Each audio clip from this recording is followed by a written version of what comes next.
Um, Great Britain doesn't actually have like a formal written constitution, a document like we do. Most of their constitution, like the written parts, are court cases and court decisions, things like that.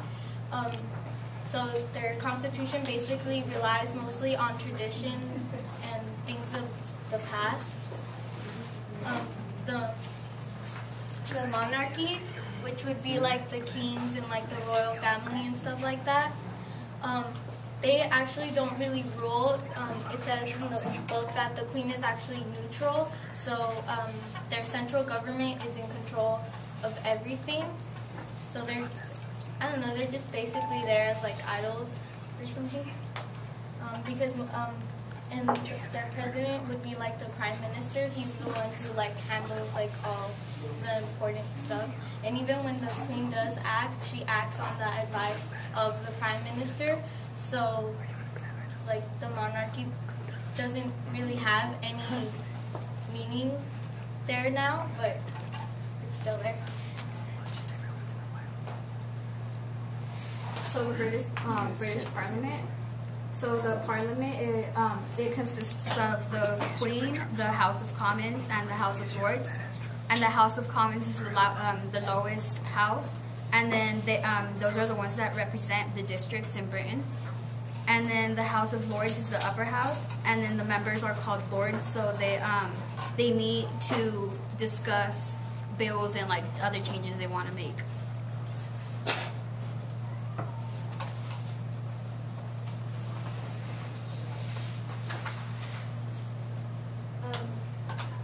Regional and local government.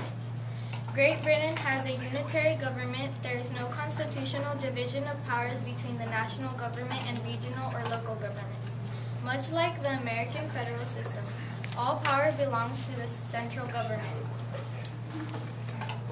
Great Britain is composed of 4 separate nations with different histories, cultures, and traditions.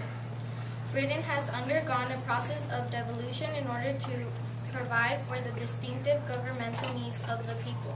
Parliament has assigned many responsibilities to the devoted bodies, but it has also reserved the executive power for itself. These include defense, foreign policy, and microeconomic policy. Local government. Much like the United States, local government perform a broad range of functions like local schools and libraries and maintaining roads. The courts. The UK has 3 separate court systems. Most civil cases are tried in county courts. Serious criminal cases are tried in the crown courts, and less serious cases in the magistrates.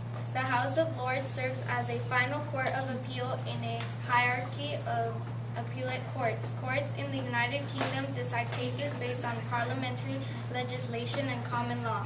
They are not bound to uphold a constitution or bill of rights that stands higher than parliamentary law.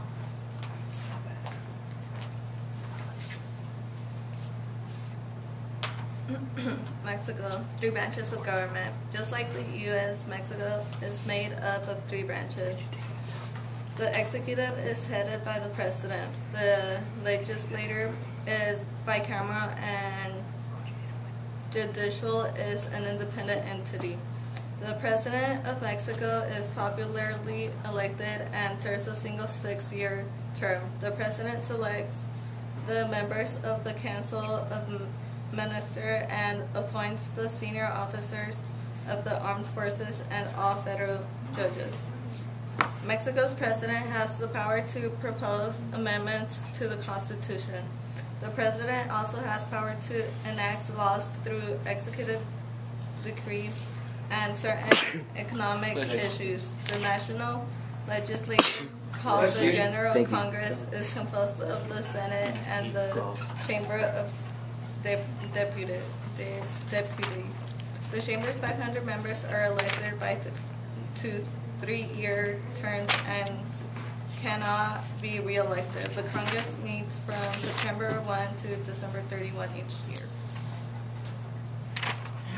The court system. Most of Mexico's criminal cases trial is by judge. rather than by jury.